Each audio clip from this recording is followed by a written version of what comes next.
All right, back now with the Bengals beat writer, Richard Skinny Skinner from the Enquirer, Doug Pelfrey, the former kicker for the Bengals. Guys, you saw the poll question. After 8 games, 8 down, 8 to go, is this team where it should be? You thought it might be worse, or you're happy with where they are at 5-2-1?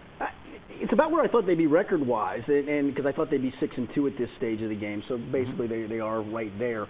It has a weird feel to it, though. I mean, they've been outgained rushing on the year. They've been outgained passing on the year. They're barely outscoring opponents overall on the year, and yet they're 5-2-1. And the good part is, when you say that, it doesn't feel like a 5-2-1 team, but they're going to get weapons back, and they're going to start to get them back at the right time of the year when they need them the most. What do you think, Doug? To me, they're about a tie away from where I thought they would be. Like Skinny, I thought they'd be 6-2. I think they're doing well considering they don't have all their entire arsenal. I think it's probably been good for Sanu that AJ's been out, and I think as we come down the home stretch, I think that's going to play dividends. Something I'd love to see him do is get a fullback, because I'm not sure that really is working. But other than that, I think the team's going to be fine. Defensively, we're weak, obviously, at middle linebacker with both those guys being out. So I think all things considered, I think we're doing fine. We will talk about AJ's return, but Doug, you just hit on something huge. Mohamed Sanu, without AJ, took it to another level. Not just in his play, but his mentality, Richard Skinner. He took on the mindset of a #1 guy. Now you might have 2 #1 guys.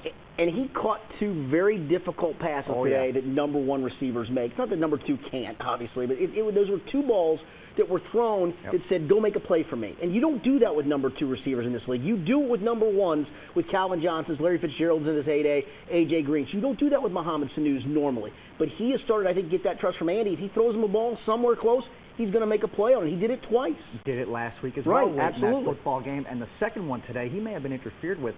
Split second, splitting hairs, but he may have been interfered with. I thought there was no way he was going to catch the ball, to be honest. And he came up with it and set up a touchdown. Talk about that, the mentality. We know physically he's gifted, but mentally now he knows and believes he can be a #1. I think any athlete, anybody who's ever competed at such a high level, you realize the importance of confidence. I mean, whether you're playing baseball, basketball, or football, it does come down to confidence, and I think that's what he's got right now. The fact that he's had to go out and do it. Sometimes, if you're playing in somebody's shadow like he's been doing with A.J. Green the last couple of years, you don't necessarily step out and take that, but right now that's what he's getting the opportunity to do, is to go out and show what he can do, and now he's got the confidence of the team, the fans, the ownership, and that's huge, and it's going to pay huge dividends for, not only this season, but for years to come, I think. Okay, and A.J. Green does come back today, 3 catches, 44 yards, had the touchdown as well on that nice little skinny post where Andy got it in there just before the safety came over. Skinny, you basically saw every snap, or did see every snap, during the 3-game absence. Now that he's back, how much more dynamic is that passing game? I don't even think it's just the passing game. I think you saw some of it in the running game today as well. I mean, Jacksonville had become a pretty good defense here the last few weeks. They've been hard to run on. They'd rush the passer very well. That's the part to me. A.J. didn't do much today, really. I mean, he had the touchdown reception, had a couple other catches, but he really didn't do a lot for what he normally does. But what he did was he set up everybody else, and I think that's the part. He will help the running game immensely. Just being out there does what he needs to do. Yeah, right. Obviously, you can't just double Sanu now. So in the NFL, you need 3 positions. You need a #1, you need a #2, and you need either that running back or that tight end that they have to key in on. And that's what Sanu's done. If you think about it, we have Marvin Jones, if we have Eifert, if we could get Gresham to be that #3, if you get that back out of the backfield like Bernard is, I mean, this thing can be special. And that's where, unfortunately we haven't had that all year, but it could be special. And that's why I would love to see when Eifert comes back and when Bernard comes back, they got a chance to do different personnel groupings where honestly run Bernard and Hill together in the backfield at the same time. Sometimes go 2 tight ends with Eifert and with Gresham. Sometimes go 3 wides if you have to. You have a chance to do a lot of personnel group stuff, and I think that's what they'll do when they get everybody healthy. What kind of advantage now does it give the Bengals that they have Jeremy Hill, who demonstrates that he can go for more than 100? He can carry the load as the every down back. Because now you essentially, when Gio comes back, have 2 guys who could do it. Well, he should be eventually. I thought this was going to happen before the year started. I had people that thought I was crazy when I said that I thought he would be the leading rusher on this team when it was all said and done. He is a better pure running back. He's bigger. He's more physical. He's got a good enough burst that you saw today. Maybe not as fast as Gio, but he's got that kind of burst. He can be a guy that can honestly carry the load 18 to 20 times a game and then get Gio 12 rushes, 5 touches in the passing game.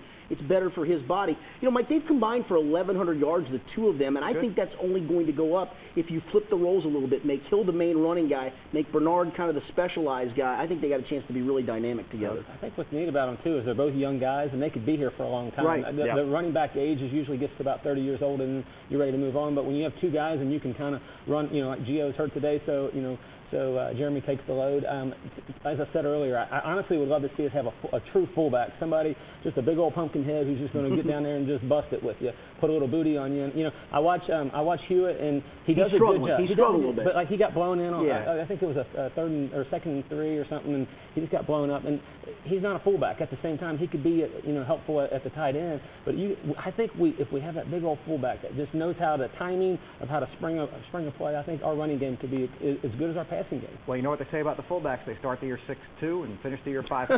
That's what Chip Kelly says anyway. True. Very quickly, what are the players dealing with on a short week? Oh, you're just trying to get healthy. I mean, everybody, they pretty much know it. You game plan a little bit. You go to a lot of meetings, but for the most part, they're just in the tub. They're trying to get healthy and just trying to rest a little bit. What about you on a short week? You going to be okay? You know, it's a tough week for me. We were talking about that today during lunch. I can't imagine a player having to go through a week like this. We see Andrew Whitworth a bunch of times. He doesn't even practice till Thursday. Now he's got to play in a game.